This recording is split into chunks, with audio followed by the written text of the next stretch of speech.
स्मरण करने की महिमा बताया गया है। श्रवणम कीर्तनम विष्णु स्मरणम पाद सेवनम। रामचरितमानस की कथा सुनो तो उसमें भी श्रवण मनन और कीर्तन की महिमा बताया गया है। यहां श्रवण कीर्तन और मनन की महिमा नहीं बताया गया है, बहुत ध्यान से सुनिएगा। यहां श्रवण कहते किसको है ये पूछा गया है।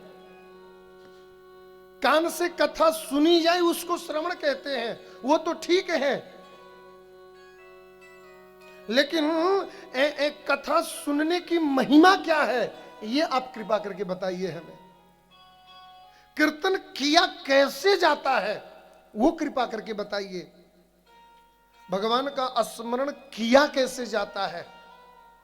हाँ वो ठीक है कि भाव को भाव ये लखे आलस हूं नाम जपत मंगलती सिदसा हूं, लेकिन फिर भी श्रवण मनन और कीर्तन कहते किसे हैं और किया कैसे जाता है, बहुत ध्यान से सुनिएगा। मनन की पद्धति श्री सूत जी महाराज शौनकादि ऋषियों से बताते हैं कि पूजा जपे सगुण रूप विलास नामना भोक्ति प्रियेण मनसा परिशोभनो यत तत्संततं मननमीश्वरि दृष्टिलाभ्यो सर्वेषु साधन परे स्वविमुख्यमो क्यों। व्यक्ति पूजा करते समय हम भगवान का श्रृंगार कैसे कर रहे थे, ध्यान से सुनिएगा। हम जब भगवान को पूजा कर रहे थे तो भगवान को हम वस्त्र कैसे चढ़ा रहे थे, हम भगवान को माला कैसे चढ़ा रहे थे। जब माला चढ़ा रहे थे उस समय भगवान का मुख दिख रहा था कि नहीं दिख रहा था। भगवान का मुख दिख रहा था तो कितना दिख रहा था, और साफ दिख रहा था तो उनके मुख पे तीसरा नेत्र दिख रहा था कि नहीं, भस्म दिख रहा था कि नहीं, एक गले का वो अजगर माला, सांप माला, नागिया का माला दिख रहा था कि नहीं। भगवान को जो मैंने भोग लगाया वो भोग थोड़ा सा गर्म तो था, कहीं ज्यादा गर्म तो नहीं था। भगवान का जो हम नित्य पूजा करते हैं उस पूजा करने के बाद में भोजन करके और जा करके और ऐसी चला करके झीमी चदरिया उड़ करके जब सोए ना, और सोने के बाद में संसार के बातों को भूल करके पूजा में किए गए प्रत्येक कर्म का स्मरण हो जाए, उसी को शिव महापुराण में मनन कहा जाता है। वही मनन है। युक्तिम प्रियेण मनसा परिशोभनम तप। भगवान के स्वरूप का, भगवान के सौंदर्य का, भगवान के दिव्य आभा मंडल का हम स्मरण करें, चिंतन करें, वही मनन है। बहुत सुंदर बाबा कीर्तन किसको कहते हैं, बोले गीतात्मनाम श्रुति पदे न च भाषयावा शंभु प्रताप गुणरो पगुण नाम कि वाचं स्फुटो तुरसमत्स्तनमं यदस्य तत्कीर्तनं भवति सा धनमत्र मध्यम। भगवान ने जो लीला किया है, जो वेद पुराण श्रुतियों में जो भगवान के किए गए कर्मों को लिखा गया है, श्रुति पदे नच भाषयावा। भगवान ने क्या किया, कैसे किया, कब किया, कहां किया, किस तरह किया, किस किस तरह किया, भगवान के अनन्य लीलाओं को गाना और गा करके थपड़ी बजाना, और थपड़ी बजा बजा करके दूसरों को भी बोलना आप भी गाओ, आप भी गाओ। भगवान की लीलाओं का मुख से वर्णन कर करके आनंद मगन हो करके नृत्य करते हुए भाव विभोर हो जाना की स्थिति को ही कीर्तन कहा गया है। वही कीर्तन है।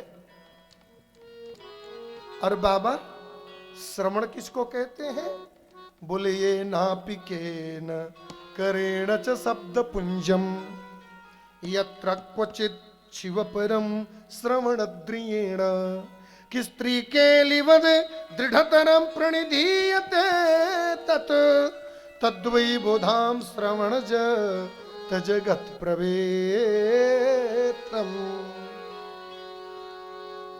भगवान ने त्रिपुरासुर का वध कैसे किया था, त्रिपुरासुर, तीन जो असुर थे, तीन जो विशालका है, लोक बनाए हुए थे, सोने का लोक, तांबा का लोक, लोहे का लोक, और बड़े विशाल बड़े भयंकर राक्षस, उनका भगवान ने किस प्रकार वध किया, कैसे वध किया, कैसे युद्ध किया, कैसे उनका संहार किया, कैसे देवताओं को सुख प्रदान किया।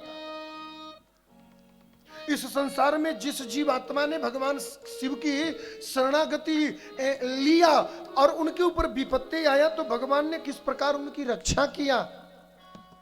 माता सती ने क्या किया, तो त्याग किया। और भगवान शिव को याद कर माता सती जब अग्नि कुंड में कूद गई, योग अग्नि में जल गई, तो उनके याद में भगवान ने कितना विद्रोह मचा दिया, पूरी दुनिया में कितनी तबाही मचा दिया। और जब पता चला कि मेरी सती पार्वती बनकर आई है, तो भोले बाबा खुद पहुंच गए हिमाचल के यहाँ मिलने के लिए। लिखा है हिमगिरी पर जाकर के माता पार्वती से मिलकर आते थे भोले बाबा। अभी कल के बाद में वही सब कथा आएगी, एक दो दिन ये सब नाकन वाली कथा। तो हर समय किसी भी पुराण की कथा सुनो ना, तो पहले ज्ञान विज्ञान वैराग्य, ये सब 2 दिन चलता ही है नाटक। फिर तीसरे चौथे दिन से धीरे धीरे धीरे धीरे कथा जो है वो सीधा मूल विषयों पर पहुंच जाता है। और न करो ये कथा, पूरा विंध्येश्वर संगीता जो है ना, उस पूरे विंध्येश्वर संगीता में यही कथा है। और न करें तो 150 250 पेज की कथा साफ छोड़ देना पड़ेगा। हाँ, और नियम से करो तो कम से कम 3 दिन ये कथा होनी चाहिए। लेकिन मैं इसको 2 दिन में ही समाप्त करूंगा, क्योंकि फिर आगे और जो विवाह इत्यादि का चरित्र है ना, जो मंगल महोत्सव चरित्र है, उसको थोड़ी विस्तार पूर्वक करेंगे। प्रेम से बोलो। अब इतना टेंशन में नहीं, कुछ भी बोल दे सकते हैं। प्रेम से बोलिए जय माता दी। हाँ, नहीं ये भी ठीक है।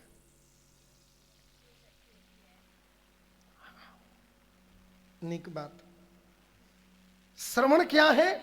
बोले भगवान ने जितनी तमाम प्रकार की लीलाएं की है, इन समग्र लीलाओं का किसी दिव्य महापुरुष के द्वारा, किसी दिव्य ज्ञानी के द्वारा, सदगुरु के द्वारा, संत महापुरुष जनों के द्वारा निष्ठैति निमंत्रण गया है, इसलिए सुनना जरूरी नहीं है। ना ना ना ना ना, बहुतों के यहां निमंत्रण नहीं गया है, वो भी आकर कथा सुन रहे हैं। कार्ड पहुंचे इसलिए आकर सुनेंगे नहीं। निष्ठैति, यदि आपके मन में निष्ठा नहीं है, श्रद्धा नहीं है, विश्वास नहीं है, तो फिर इस कथा सुनने से न तो कोई लाभ है साहब, और न सुनने से कोई फायदा होने वाला है। स्त्री के लिए दृढ़तरम प्रणिधीयते यत्, दृढ़ निश्चय होकर के अपने बुद्धि, अपने मन, अपने चित्त को एकाग्रचित करके संत महापुरुषों द्वारा भगवत की गई लीला को सुनना ही श्रवण कहा गया है। और कृष्ण कथा, शिव जी की कथा, कृष्ण जी की कथा, राम जी की कथा, वो चाहे देवी माई की कथा हो, चौरा माई की हो, और चाहे शीतला माई की हो, किसी भी देवता की कथा हो, श्रद्धा निष्ठा और विश्वास के साथ जब तक न सुनी जाए, तब तक वो कथा हमारे जीवन में परिवर्तन लाता नहीं है, हमारे जीवन में परिवर्तन हो नहीं पाता है साहब। जिन कानों से भगवत कथा न सुनी गई, जिन मुख से भगवान का कीर्तन न किया गया हो, जिन